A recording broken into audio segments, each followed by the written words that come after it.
নমস্কার বন্ধুরা, আশা করছি আপনারা সকলে খুব ভালো আছেন। আমিও ভালো আছি। চলে এলাম নতুন একটা ব্লগ নিয়ে। ব্লগে আপনাদেরকে স্বাগত জানাই।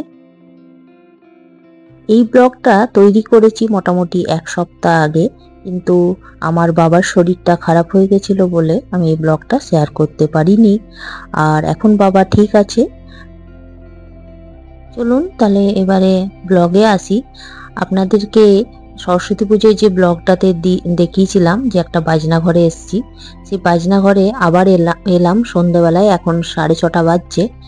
এই বাজনাটা কেনার জন্য, মানে এখন মন্দিরে মন্দিরে দেখবেন এই ঢাক, তারপরে ঘন্টা, তারপরে কাসর, ওইগুলো বাজে।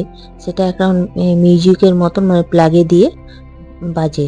সেটাই কেনার জন্য আমাদের যে দুর্গা মন্দিরটা আছে আমাদের বাড়িতে, শ্বশুর বাড়িতে, সেখানে এটা রাখবো, এই জন্য কিনতে এলাম। এখনো কেউ জানে না, আমার শাশুড়ি মা, শ্বশুরমশাই বা শ্বশুর বাড়ি কেউ জানে না। এটা কিনে নিয়ে তারপর যাব, ওখানে লাগাবো। দাঁড়ান আপনাদেরকে এই আওয়াজটা শোনাই।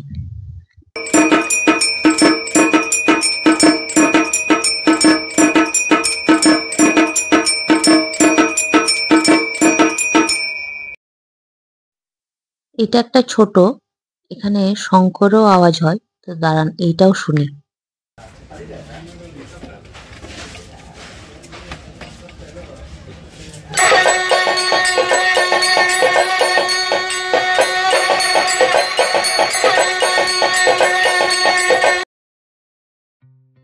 এখন বাজে সকাল 10:30, আর আজকে রবিবার। আর কালকে সন্ধ্যাবেলায় যে জিনিসটা কিনতে গেছিলাম বাজনা ঘরে আমাদের ঠাকুর মন্দিরের জন্য, সেটা কিনেও নিয়ে এসেছি। দাঁড়ান আপনাদেরকে দেখাই কোনটা কিনলাম, ছোটটা কিনলাম না বড়টা। দাঁড়ান। কালকে যেহেতু শনিবার ছিল আর আজকে রবিবার, তো রবিবার তো অভিজিতের সারাটা দিনই ছুটি থাকবে, সেই জন্য অভিজিৎ বললো সকালবেলায় যাব। আর এই দেখুন, এই বাজনাটা প্লাস্টিকের ভেতরে মোড়া আছে। তো বাড়িতে গিয়ে আবার খুলে আপনাদেরকে দেখাবো। চলুন গাড়িতে উঠি। সরস্বতী পুজোর দিনে বাবার বাড়িতে যাওয়ার সময় যে কার পালিশটা কেনার জন্য ডেমো হচ্ছিল না, এই দেখুন এই সেই কার পালিশটা। এখনো প্যাকেট খুলে দেখেও নি যে কেমন পালিশ হচ্ছে। অভিজিৎ কিনে নিয়েছে, এখনো কবে করবে জানি না। তো চলুন যাই এখন। এই জিনিসটা কেনা অভিজিতের অনেক দিন ধরে ইচ্ছা হয়েছিল, তো কোথায় পাওয়া যায় সেটা বুঝতে পারছিল না। অনলাইনে দেখেছে, কিন্তু অনলাইনে ঠিক মতন ওয়ারেন্টি বুঝতে পারছিল না বলে কিনতেও পারছিল না। তো ভেবেছিল যে লোকাল কোনো দোকান থেকে কিনবো, তো কোথায় পাওয়া যায় সেটা খুঁজে পাচ্ছিল না। অনেক কষ্ট করে পাওয়া গেছে। এই দোকানটার সন্ধান পাই অভিজিতের স্টুডেন্টের বাবার কাছে। বাড়ি চলে এসেছি, এবার ঠাকুর ঘরে এটা রাখি। অভিজিৎ ধরে দাঁড়িয়ে থাকতে পারছে না, দরজাটা খুলি। দাঁড়ান। মাকে প্রণাম করে নিলাম।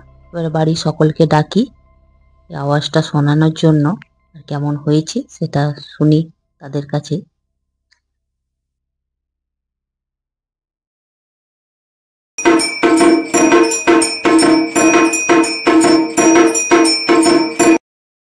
বাড়ির সকলেরই পছন্দ হয়েছে বাজনাটা, বিশেষ করে তো আমার শাশুড়ি মায়ের খুব পছন্দ হয়েছে, বারবার বলছে বাজা। 3:45 বাজছে। এখন ঘড়িতে বাজে 2:45, আর মা এখন সবাইকে লাঞ্চ দিচ্ছে।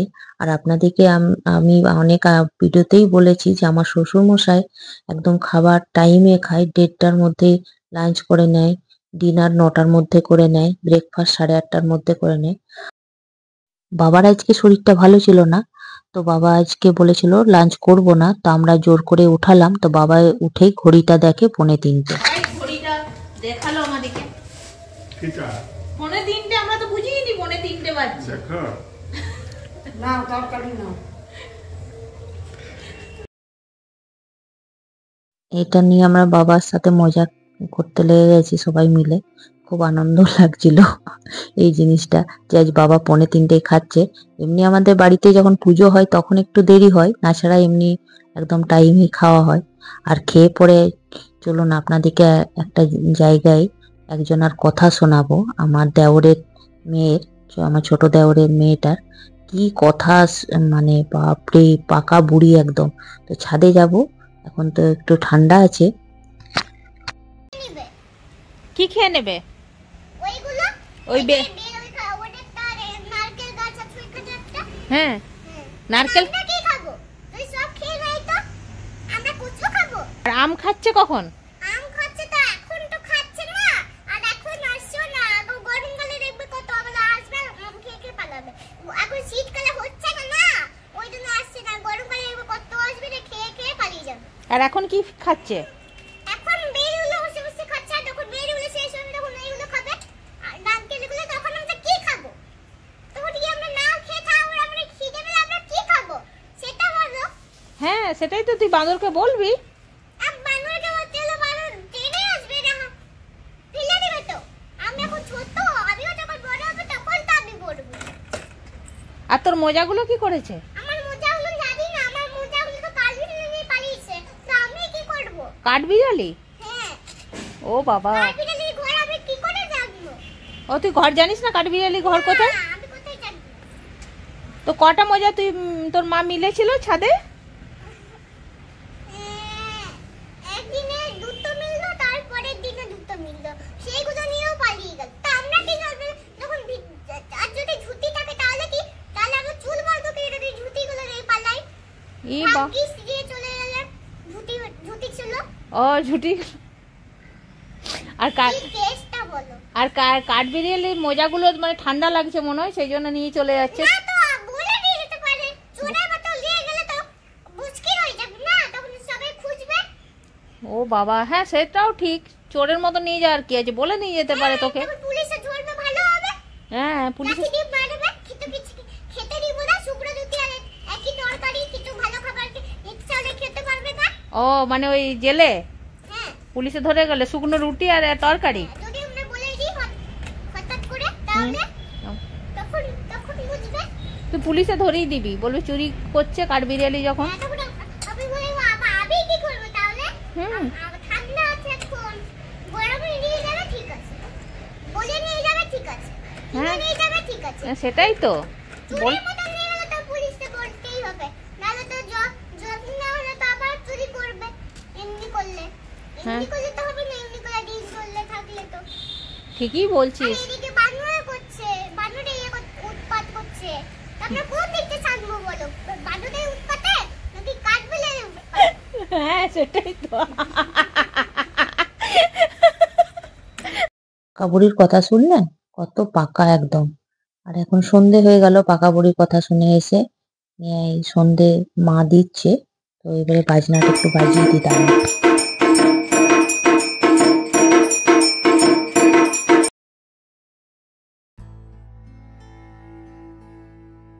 বাজে সন্ধে 7টা, আর ডিনারটা তৈরি করে নিলাম। মটরশুঁটি পরোটা ডিনারে বানালাম, আর বাবার জন্য রুটি আর আলুর দম বানিয়েছিলাম। আর আমাদের 3 জনের জন্য মটরশুঁটি পরোটা আর আলুর দম। আর ডিনারটা প্যাক করে নিলাম আমার আর অভিজিতে। আর বলুন এবারে আসানসোল যাই।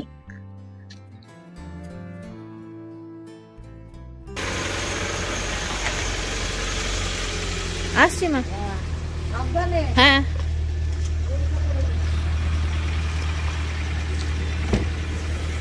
বাবাকে একটু মুড়ি খাইয়ে দেবেন একটু পরে। হ্যাঁ, সাবধানে হ্যাঁ ফোন করবি। হ্যাঁ, ঠিক আছে। আসছি।